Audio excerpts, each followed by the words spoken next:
Bonjour à tous, j'espère que vous allez bien. Là, c'est vrai qu'on attaque le deuxième mois de confinement, ça commence à devenir un peu lourd pour tout le monde, je pense. J'espère que vous arrivez quand même à garder le moral, à continuer à vous entraîner, à ne pas vous laisser aller. Avec Daniel, on va continuer à vous faire des vidéos régulièrement de sabre ou de préparation physique pour vous aider justement à garder un peu le physique, le moral et tout ce qui va avec. Donc là, dans les séries vidéo que je vous avais faites, on avait vu les différentes positions, on avait vu les déplacements. À partir de maintenant, on va commencer à travailler sur les gardes et ensuite on travaillera sur les coupes. Donc la première garde qu'on va voir aujourd'hui, c'est la garde de Kenjokse, qui est la garde que vous avez vue en arrivant au cours. La garde de Kenjokse, c'est celle-là. Kenjok en coréen, ça veut dire observation de l'adversaire. Donc là, en fait, je suis dans une position qui me permet de regarder ce qui se passe, d'évaluer la situation, sachant que mon sabre, il me protège puisqu'il est devant moi, mais je suis quand même prêt à attaquer puisque je peux très facilement soit faire une pique, soit faire une coupe derrière, d'accord? Donc c'est une garde qui est relativement agressive, dans le sens où je peux attaquer, mais qui permet de me protéger quand même. Donc le premier point important dans cette garde, si vous la regardez de profil, alors là j'ai un sabre qui est très court, donc c'est un peu difficile à voir, mais la pointe ici, elle est située au niveau de la gorge.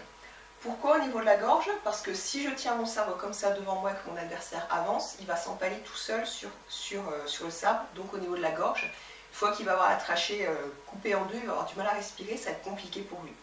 Certaines écoles font à différents niveaux, Maître Yu notamment fait plutôt au niveau du plexus. C'est pas très important en fait. Le point important, c'est que vous n'êtes pas en garde face à un os. Si vous êtes ici en garde face au sternum, quand l'adversaire va avancer, le sabre va avoir du mal à pénétrer.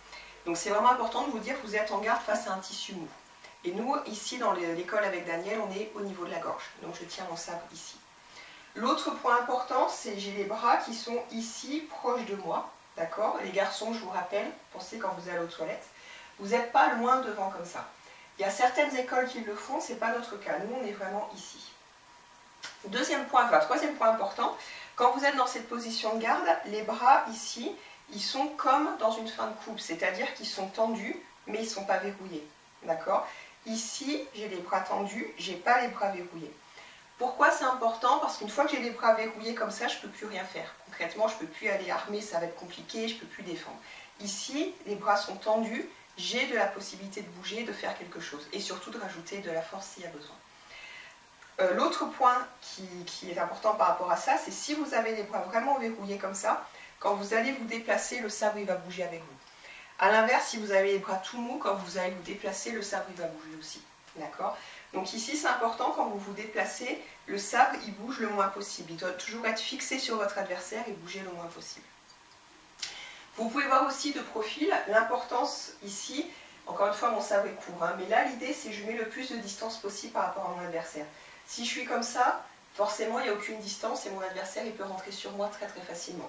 Donc pensez bien, je tiens mon sabre avec les bras tendus, un point à peu près ici par rapport au bas-ventre et la pointe au niveau de la gorge.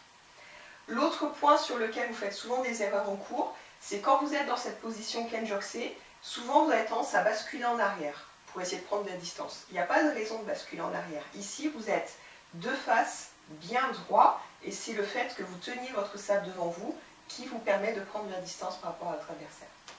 Donc voilà, ça c'était la garde Kenjokse. Travaillez-la chez vous déjà pour voir la position des bras, des mains, etc. Quand vous vous déplacez, pensez à essayer de vous déplacer en bougeant le minimum possible la pointe, d'accord? Il ne faut pas voir dans tous les sens. Et une fois que vous aurez fait ça, on travaillera sur les autres gardes, JAC, Jojunse, Palsangse. Bonne semaine à tous et à la prochaine. Au revoir.